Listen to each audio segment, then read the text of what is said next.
నిన్నే ఇష్టపడ్డాను part 4. Function అయిపోయిన తర్వాత అందరూ కిరణ్పై కోపంగా ఉంటారు. ఏంట్రా నువ్వు చేసిన పని? నీకేమైనా అర్థమవుతుందా? కోప్పడుతుంది సీత. నేనేం చేశానమ్మా? ఏం చేశావా? నా పరువు తీశావు. ఇన్నాళ్ళు నేను సంపాదించుకున్న నా గౌరవం, ప్రతిష్ట అన్నీ ఈరోజు నువ్వు మంట కలిపావు అని కిరణ్పై చేయి చేసుకోబోతాడు ప్రతాప్.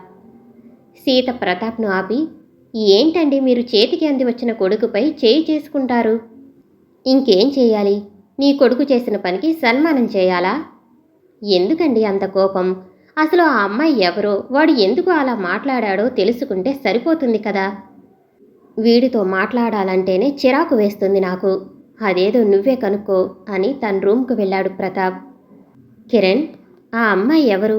నీకు తనకు ఎలా పరిచయం? సీత అడుగుతుంది. అమ్మ ప్లీజ్, నన్ను కొంచెం ప్రశాంతంగా వదిలేయండి. రేయ్, నువ్వు ఇప్పుడు చెప్తావా చెప్పవా? చెప్పను, చెప్పలేను. చెప్పకపోతే నా మీద ఒట్టే. అమ్మా ఏంటిది అని అక్కడే ఉన్న సోఫాలో కూర్చుంటాడు. 2 years బ్యాక్. అబ్బబ్బా ఏంటే, ఎంతసేపు లేపాలి మిమ్మల్ని అని సంగీత సుమలను లేపుతూ ఉంటుంది అనసూయ. ఏంటత్త పొద్దున్నే అయినాసా అని మళ్ళీ ముసుగుతన్ని పడుకుంటారు ఇద్దరు. అటు చూడండి, పొద్దు పొడిచి చాలాసేపు అయ్యింది. ఆడపిల్లలు అన్నాక పొద్దున్నే లేచి ఇంట్లో పనులు చేస్తారు. మీరు ఏంటే దున్నపోతుల్లా ఇంకా నిద్రపోతున్నారు? అబ్బబ్బా పొద్దున్నే నీ గోల ఏంటి అత్త? అయినా పని చేయటానికి నువ్వు ఉన్నావు కదా అంటారు ఇద్దరు. ఏంటే, నేనేమైనా మీ ఇంట్లో పని మనిషిని అనుకుంటున్నారా? ఏదో మా అన్నయ్య నా కూతురు పెళ్లి చూపులు రామ్మా అని పిలిస్తే వచ్చాను, కానీ గతిలేక కాదు. పెళ్లి చూపులు ఎవరికి అంటారు ఇద్దరు. నాకు అని వెటకారంగా అంటుంది. మామయ్య ఎప్పుడు వదిలేశాడు నిన్ను? నాకు చెప్పనే లేదు. నాకు తెలుసుంటే మామయ్యని పార్టీ అడిగి ఉండేదాన్ని అంటుంది సంగీత. ఇప్పటికైనా ఏం ముంచిపోయింది, అడుగుదాం ఇప్పుడు అంటుంది సుమ. నాకు అంతటి అదృష్టం కూడానా అని అప్పుడే రూమ్లోకి వస్తున్న అనసూయ భర్త గోపాల్ అంటాడు. మావయ్య అని ఆయనను హాక్ చేసుకుంటారు ఇద్దరు. మీ అందరికీ వేళాకోళం అయిపోయింది నేనంటే అని కళ్ళనీళ్ళు పెట్టుకుంటుంది అనసూయ. ఏమన్నా అనాల్సిన అవసరం లేదు. ఎప్పుడెప్పుడు బయటకు వద్దామా అని కళ్ళ మీదే ఉంటాయి. ఏడ్చింది చాలే గాని ఆ కుళాయి ఇంకా కట్టే గోపాల్ అంటాడు. అనసూయ ఏడుపు ఆపకపోవటంతో, సారీ అను, ఏదో చిన్న పిల్లలం తెలియక అన్నాము అని అమాయకంగా అంటారు ముగ్గురు. ఆ మాటలకి నవ్వుతుంది అనసూయ. అమ్మయ్య నవ్వేశావా?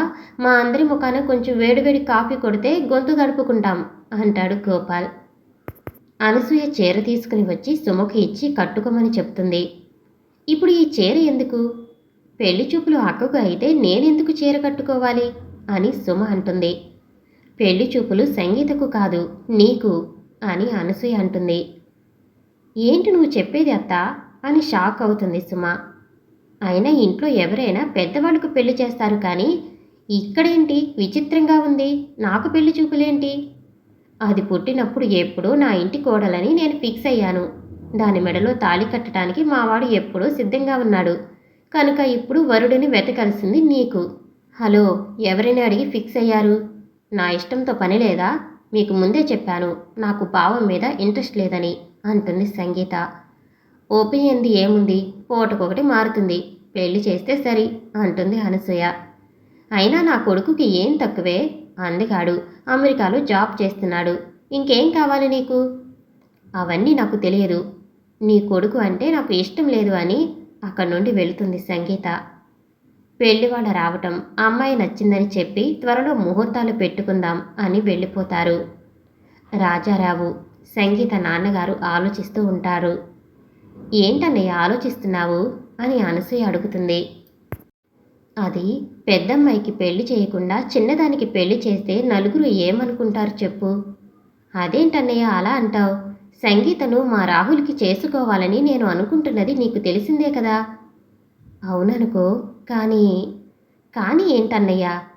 అది సంగీతకు చేయకుండా సుమకు పెళ్ళంటే ఎందుకు నా మనసు ఒప్పుకోవటం లేదు. అన్నయ్య, ఈ క్షణాన నేను ఇప్పుడే రాహుల్కి సంగీతకు పెళ్లి చేయటానికి నాకేం ఇబ్బంది లేదు.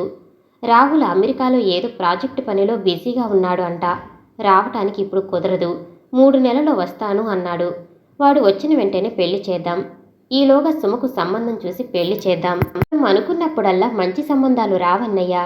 వెతుక్కుని వచ్చిన మంచి సంబంధాన్ని వదులుకోవటం మంచిది కాదు అనిపిస్తుంది. అవును బావా, అనసూయ చెప్పింది నిజమని వత్తాసు పలుకుతాడు ఆమె భర్త. సరే, మీకు ఇష్టమైతే నాకు కూడా ఇష్టమే అంటాడు రాజారావు. సుమకు అసలు ఏం అర్థం కాదు. గందరగోళంగా ఉంటుంది. సుమకు ఈ పెళ్లి అస్సలు ఇష్టం లేదు. సుమ గుడిలో ఒకరి కోసం ఎదురు చూస్తూ ఉంటుంది. ఎవరో తనను లాగుతారు. వెళ్ళి అతని మీద పడుతుంది. తన ఎదురుగా ఉన్న వ్యక్తిని చూసి, అరవింద్, కిరణ్ తమ్ముడు. నువ్వా? ఎంత భయపడ్డానో తెలుసా? ఆ విషయం సుమ ముఖం చూస్తే తెలిసిపోతుంది అతనికి. ఎవరైనా చూస్తే ఇంకేమైనా ఉందా? చూస్తే చూడని, వాళ్ళైనా మన ప్రేమ విషయం మీ నాన్నకు చెబితే అప్పుడన్నా మన ఇద్దరికీ పెళ్లి చేస్తారు.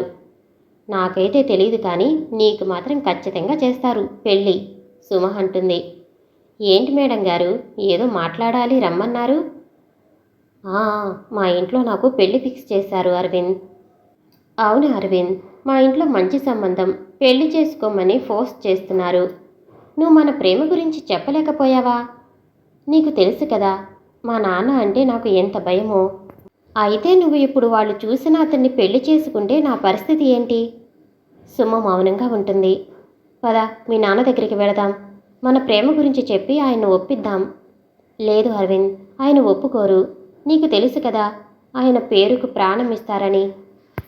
మన ప్రేమ విషయం చెప్పగానే మన ప్రాణమన్నా తీస్తారు, లేకపోతే ఆయనే. తర్వాత మాట పెగలదు సుమకు. ఐ లవ్ యూ సుమ, నువ్వంటే నాకు చాలా ఇష్టం. నీకోసం నా ప్రాణం ఇవ్వటానికైనా సిద్ధం. నేను చావటానికి భయపడలేదు అరవింద్. కానీ ఈ విషయం తెలిసి ఆయనకు ఏమన్నా అయితే నేను భరించలేను. అరవింద్ ఎంత చెప్పినా సుమ వినదు. అరవింద్కు విసుగొచ్చేస్తుంది. సుమ, నీకు నేను కావాలో మీ నాన్న కావాలో తేల్చుకో. నాకు మాత్రం నువ్వు కావాలి. మనం లేచిపోయి పెళ్లి చేసుకుందాం.